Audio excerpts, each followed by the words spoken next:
The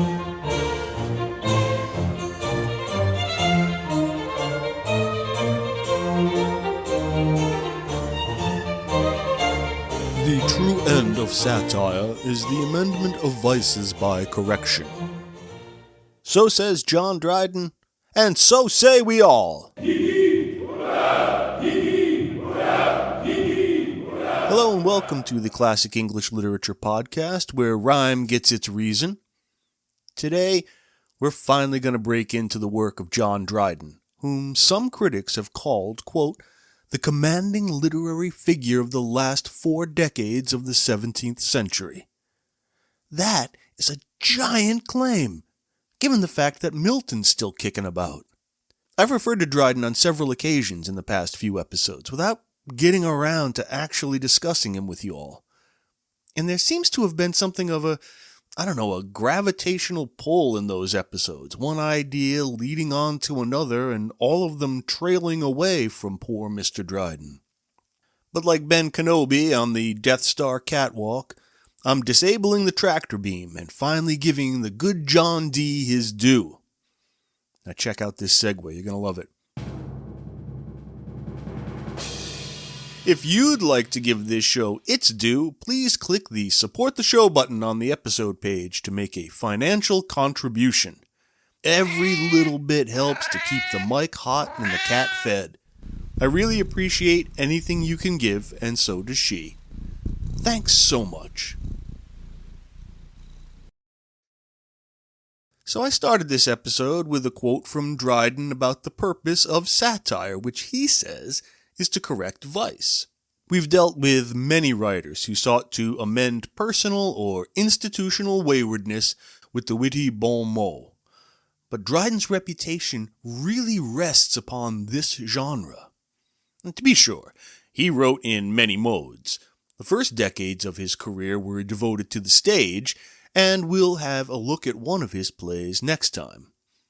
He was also, as Samuel Johnson was happy to note, the father of English literary criticism, and, with Johnson himself and Sir Philip Sidney, makes up the core triumvirate of that body of work. He was a great translator, too, and his work in this realm made classical texts accessible to those who had no Latin and little Greek. He also wrote occasional poems, though we don't know what they were the rest of the time. Sadly, for being such a monumental figure in his own time, poor John is not much read nowadays. He hardly features in undergraduate English programs at all, and relatively rarely in graduate courses. There are probably many reasons for his fade into relative obscurity, the expansion of the literary canon being probably the most pertinent. As we recognize the achievements and influence of more writers, and as modern writers contribute to literature in English, so members of the old club must be given their cards. We've so little time to read so much. Additionally, though, I think Dryden's influence has faded because much of his verse is so time-bound. It really is of its historical moment, and it has difficulty transcending that moment in the way his fellow Johns, Donne and Milton, were able to. But apart from some plays, what still gets Dryden a toehold in the anthologies are his political satires, and we're going to look at 2 most famous today, Flecknoe from the late 1670s and Absalom and Achitophel from 1681. I think it best if we organize our discussion from the ridiculous to the sublime, so we'll start with Flecknoe. Today, we may think of public feuds between the great and good a particular phenomenon of our age of celebrity, accelerated by social media. I'd rather not date this particular episode by referring to of-the-moment beefs, but some that seem to have some place in public memory include Kanye and Taylor, Donald and Rosie, Drake and Kendrick. But while the modern bickering of the hyper-privileged feels ubiquitous because of its frequency and accessibility, it's not, in fact, endemic to our own times. In fact, it goes back millennia.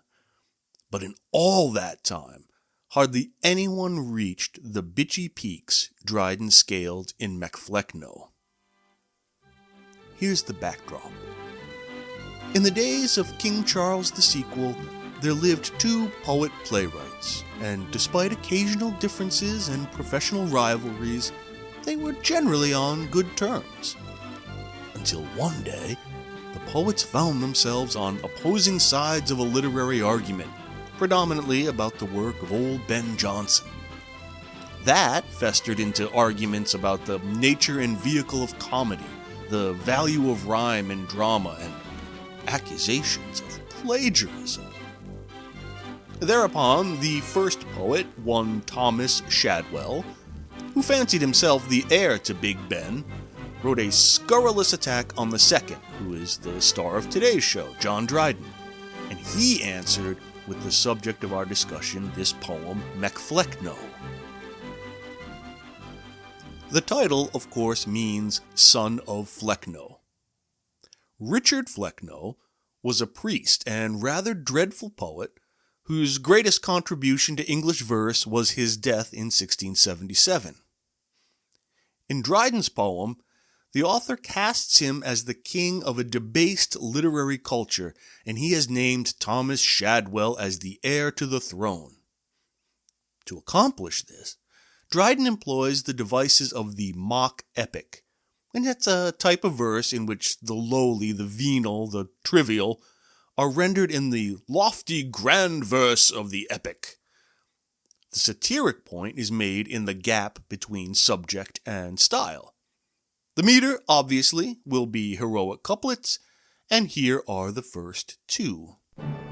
All human things are subject to decay, and when fate summons, monarchs must obey. This Flecknoe found, who, like Augustus young, was called to empire, and had governed long. Right, so the stately meter, the grand pronouncement, and the allusion to the Emperor Augustus, they're all entirely out of proportion to Richard Flecknoe's life and work. Later, Flecknoe, as the narrator, compares himself to John the Baptist. Quote, "Even I, a dunce of more renown than they, was sent before but to prepare thy way." See, Shadwell's such an awful poet that Flecknoe is not fit to fasten the strap of his sandal. Dryden also employs bathos, that's bathos with a B, to mock heroic effect. Bathos is a word which here means the effect of anticlimax created by a lapse in mood from the sublime to the trivial or ridiculous. So, for example, there are a couple of references to the anointing in a coronation ceremony. In the first, Flecknoe reflects upon Shadwell's destiny, and I quote, "He has stopped the good old sire and wept for joy in silent raptures of the hopeful boy. All arguments, but most his plays persuade that for anointed dullness he was made." Right, so we expect the final line to read something like anointed majesty or anointed greatness or something like that. But Dryden undercuts that expectation by the trivializing dullness. That's bathos. In another passage, Shadwell's triumph as the new king of crap poetry is compared to Hannibal swearing his oath against Rome.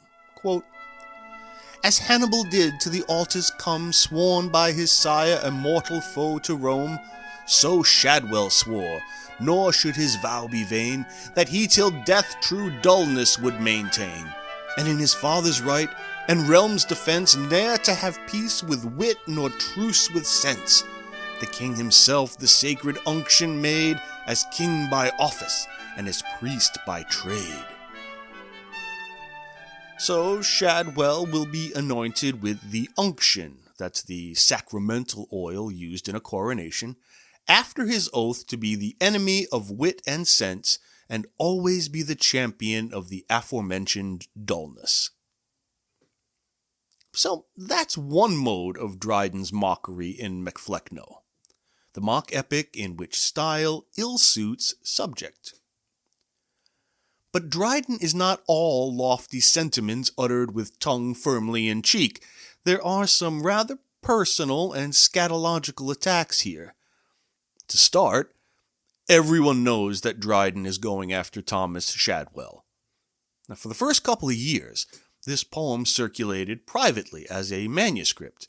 Wasn't published until 1682, I think.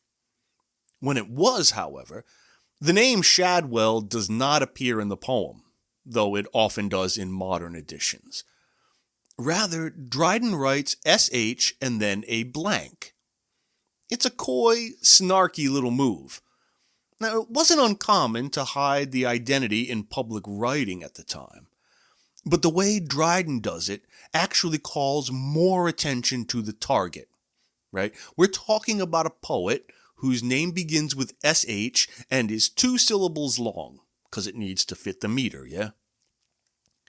It actually fixes the victim's name more firmly in the reader's mind, while perhaps offering the author plausible deniability in any potential libel action.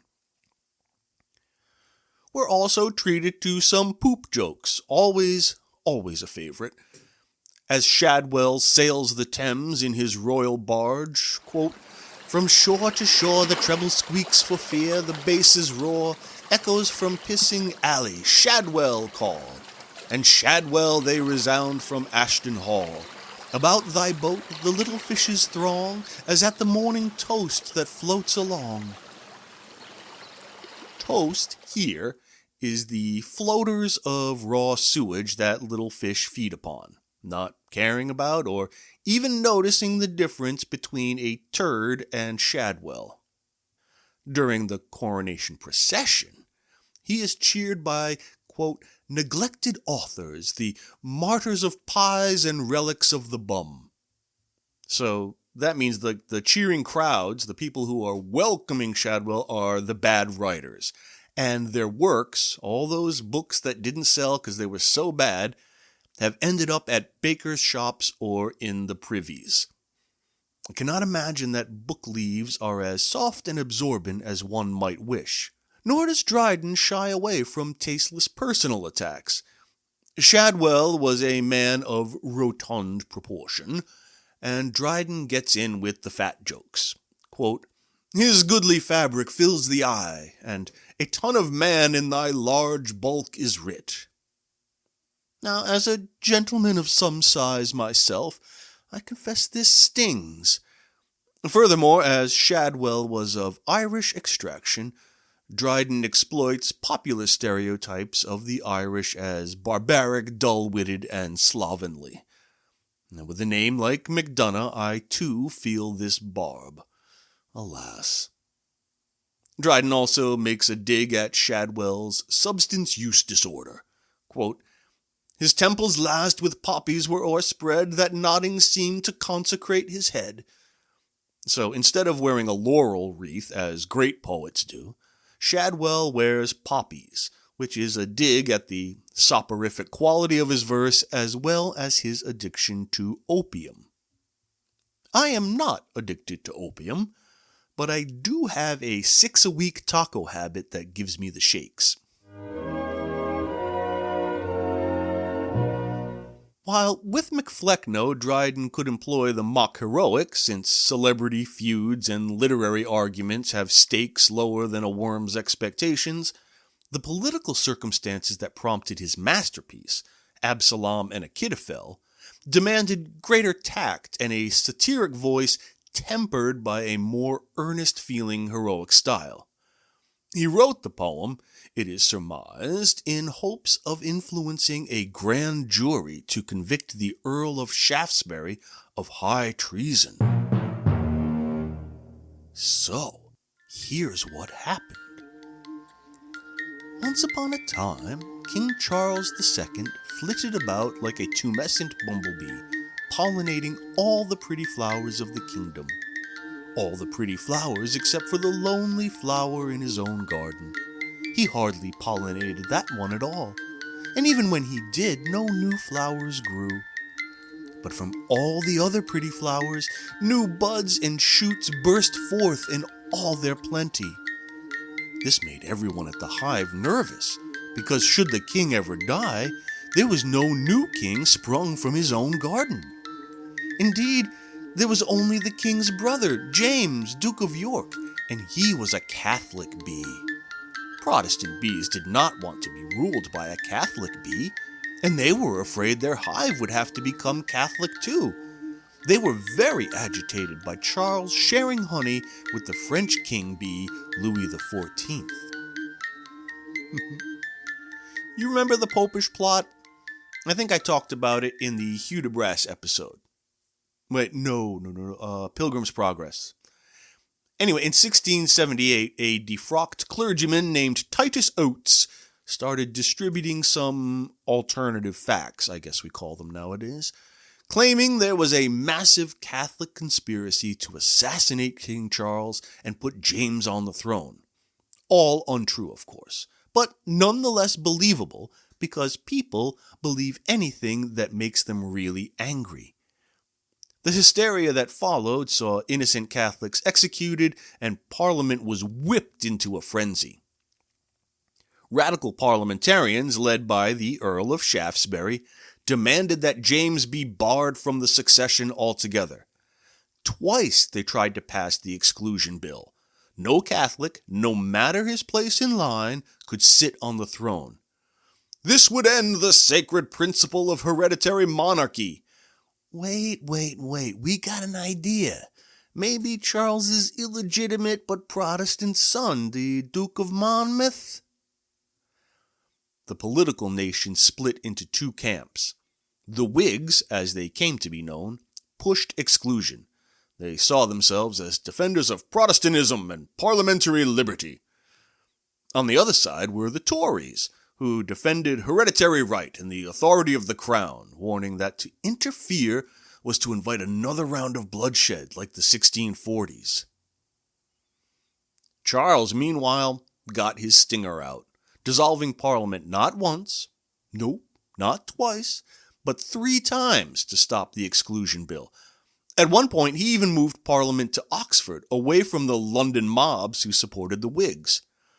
And when the bill was reintroduced, he dissolved it again. Now remember that Charles was in good with his cousin, Louis XIV. Louis ponied up the dough, which meant Charles could rule without Parliament. By 1681, the exclusion crisis was over, and Charles had outmaneuvered his opponents.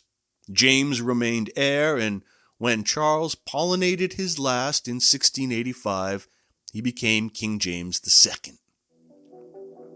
But you know the unsettling thing about some conspiracy theories?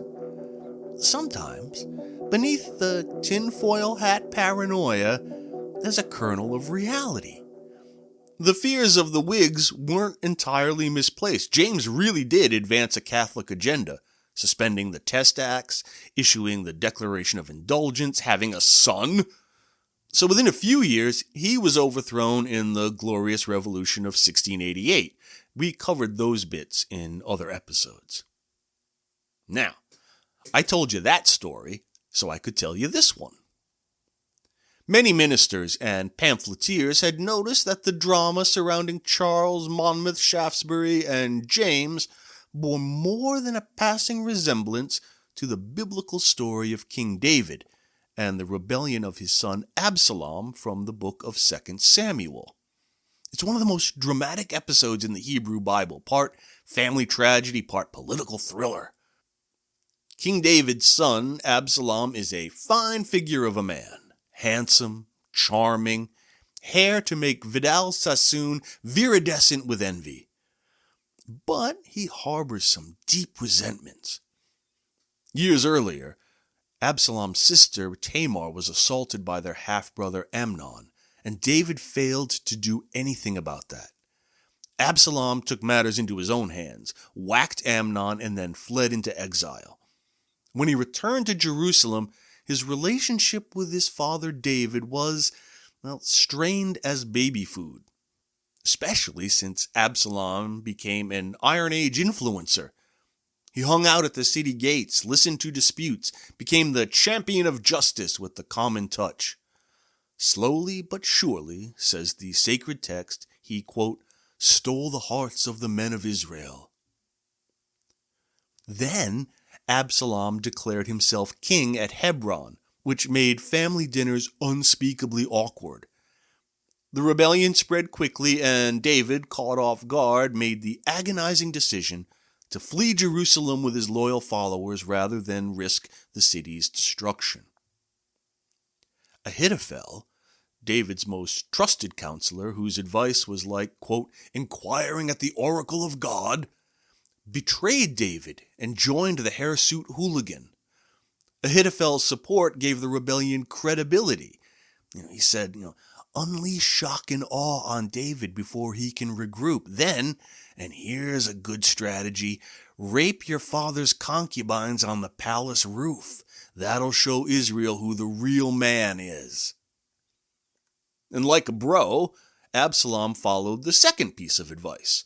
But when it came to the swift military strike, he balked. And then a double agent, Hushai the Archite, secretly loyal to David, suggested a different plan. Hey, don't be in such a hurry, son. Take it easy.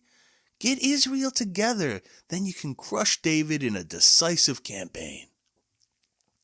Absalom, no doubt exhausted after his rooftop excursion, liked that idea better.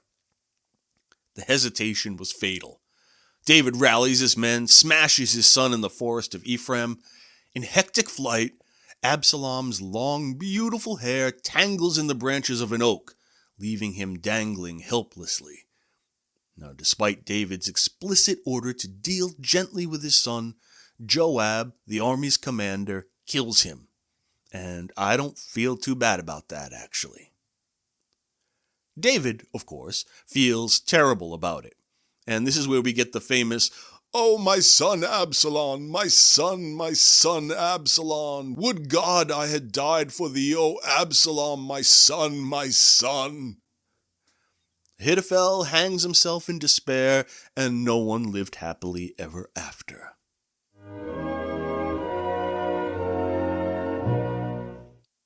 Whew. Okay. Now we have the context for John Dryden's poem. He uses, of course, heroic couplets to layer the biblical tale over the exclusion crisis. Well, there are a few occasions when he inserts iambic pentameter tercets, 3 rhymes in a row. It gives a sense of increasing drama and tension. I hadn't read Absalom and Achitophel for years until coming back to it for this episode, and I must say, I'm impressed at the elaborateness of Dryden's allegory. I mean, there are the obvious players. King David is King Charles. Absalom is the Duke of Monmouth, and Achitophel is the Earl of Shaftesbury. But Dryden plunges on. Zimri is the Duke of Buckingham. Shimei is Slingsley Bethel and other radical Whigs. Korah is Titus Oates, the inventor of the Popish plot. And Phaleg is Sir William Bedloe. Israel is obviously England. The Jebusites are Catholics, the Sanhedrin is Parliament, Egypt is France, Tyrus is Holland, and so on and so on and so on. As I mentioned earlier, Dryden needs a very deft hand to pull off this political allegory. Can't be too mocking because he's dealing with the king and the most powerful men in the country.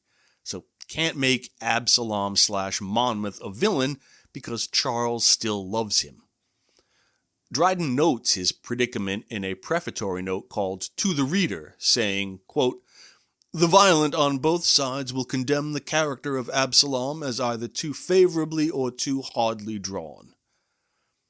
He also needs to present a somewhat objective case for credibility, and you can't lean too much on, for instance, King Charles's evident foibles, a bit indolent and indulgent, neglects his wife, sprays his DNA everywhere but where he should.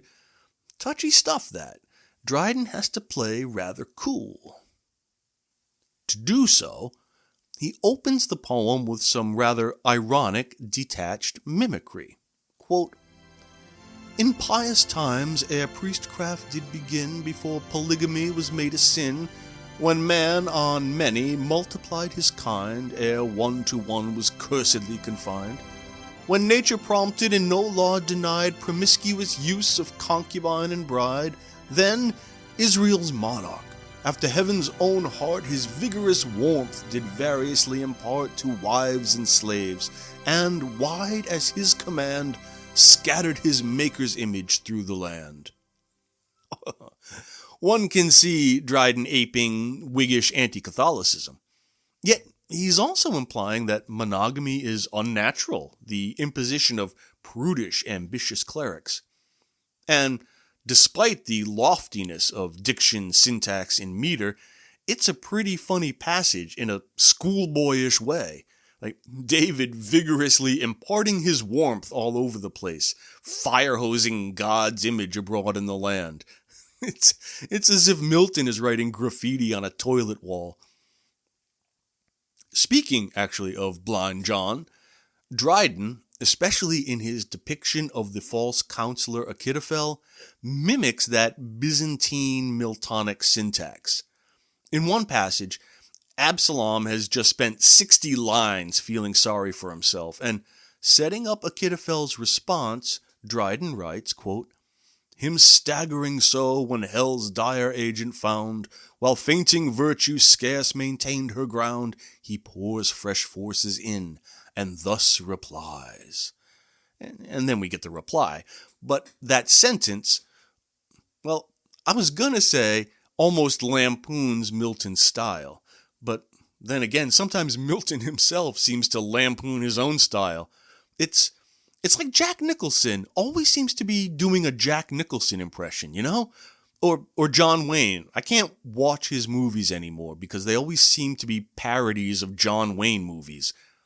Anyway, I think Dryden pulls this little stunt occasionally, one, for a knowing laugh from the cognoscenti, and two, because we're supposed to hear echoes of Satan tempting Eve in Paradise Lost.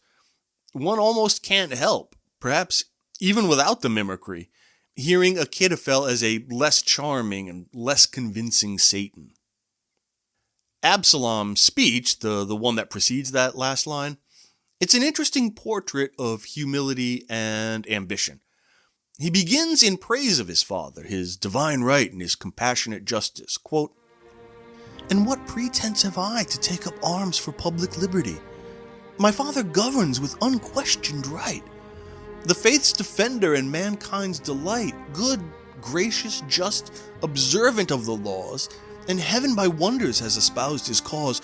Whom has he wronged in all his peaceful reign? Who sues for justice to his throne in vain?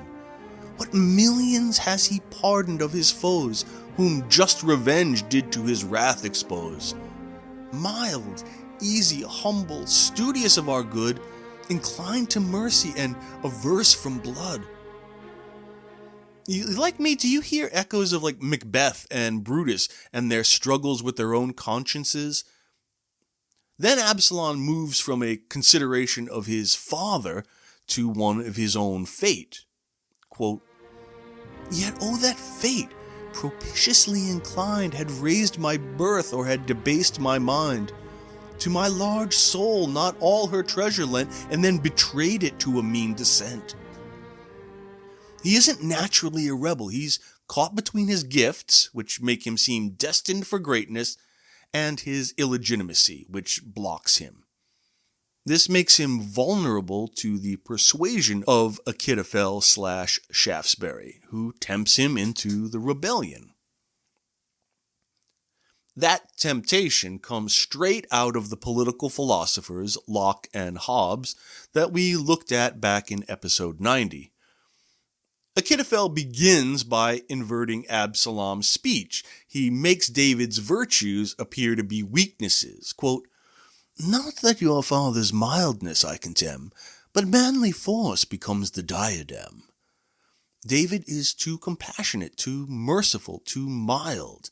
This makes the people restless and anxious." Quote, "But when should people strive their bonds to break, if not when kings are negligent or weak?" Nice use of slant rhyme there to emphasize the disjointed nature of David's power.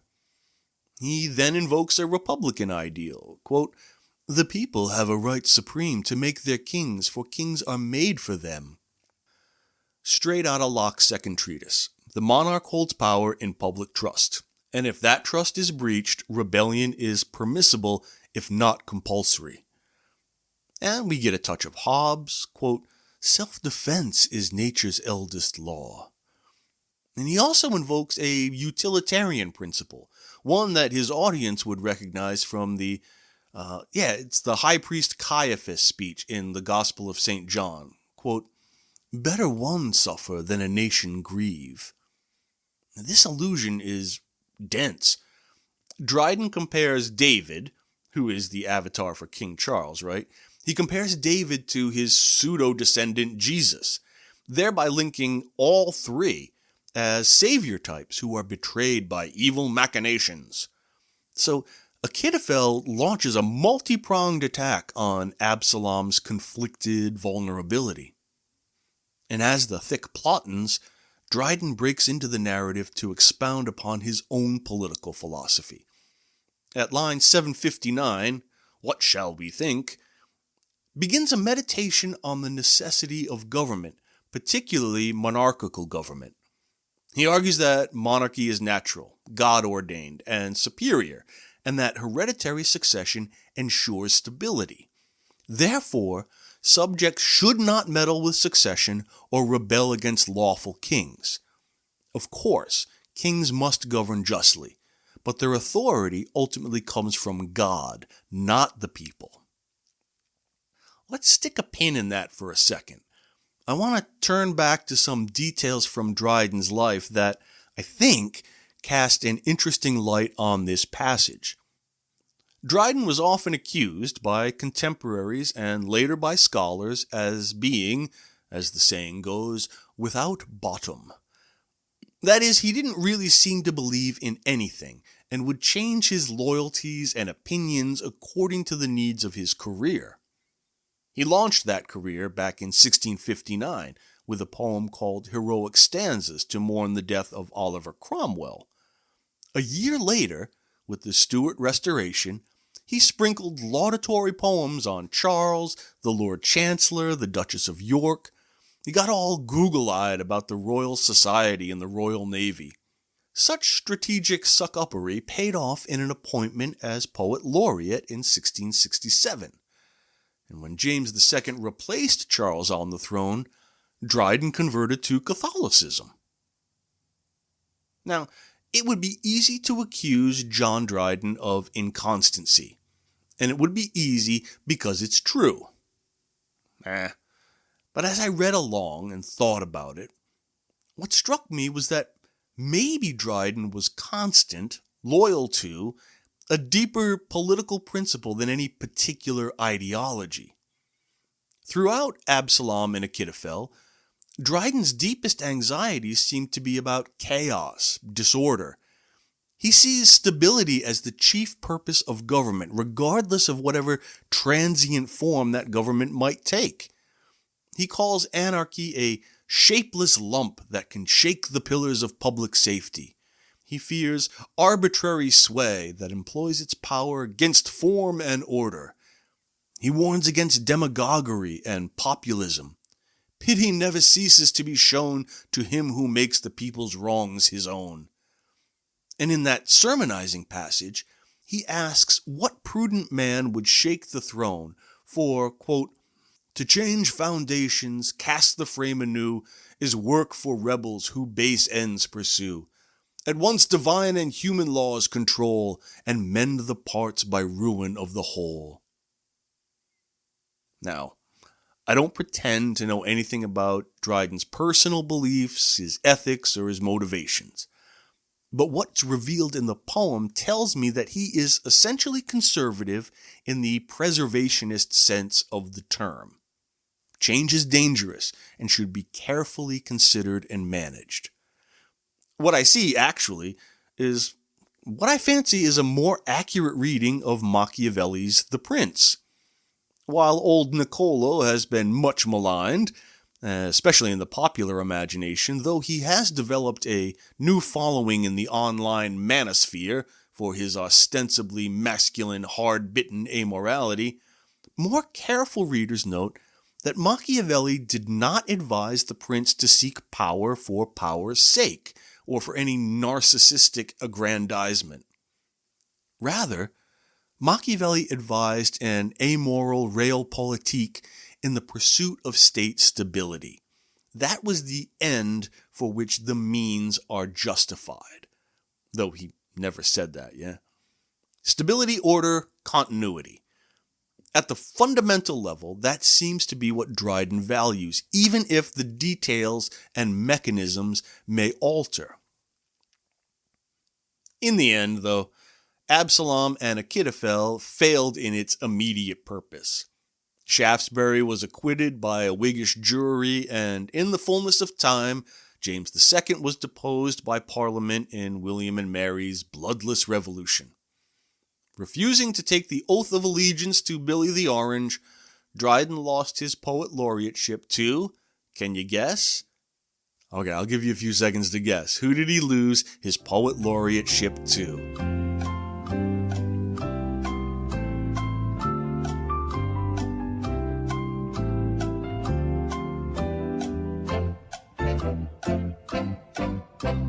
Right, Thomas Shadwell. And his desperate financial situation necessitated he turn to translation to keep his body and soul together. Okay, well, groovy. We've done a bit to give John Dryden some well-deserved publicity. Next time, we'll look at some of his dramatic writing. It's something to look forward to. Till then, if you take a moment to post a 5-star review of the show on your listening platform, I'd love that. The algorithm would love that. It helps other folks find the show, so thank you very much. Also, feel free to drop me a line through text or email or message. Click that support the show button. The cat's hungry. Thanks for stopping by again, folks. I do appreciate your time and attention. Talk to you in a couple.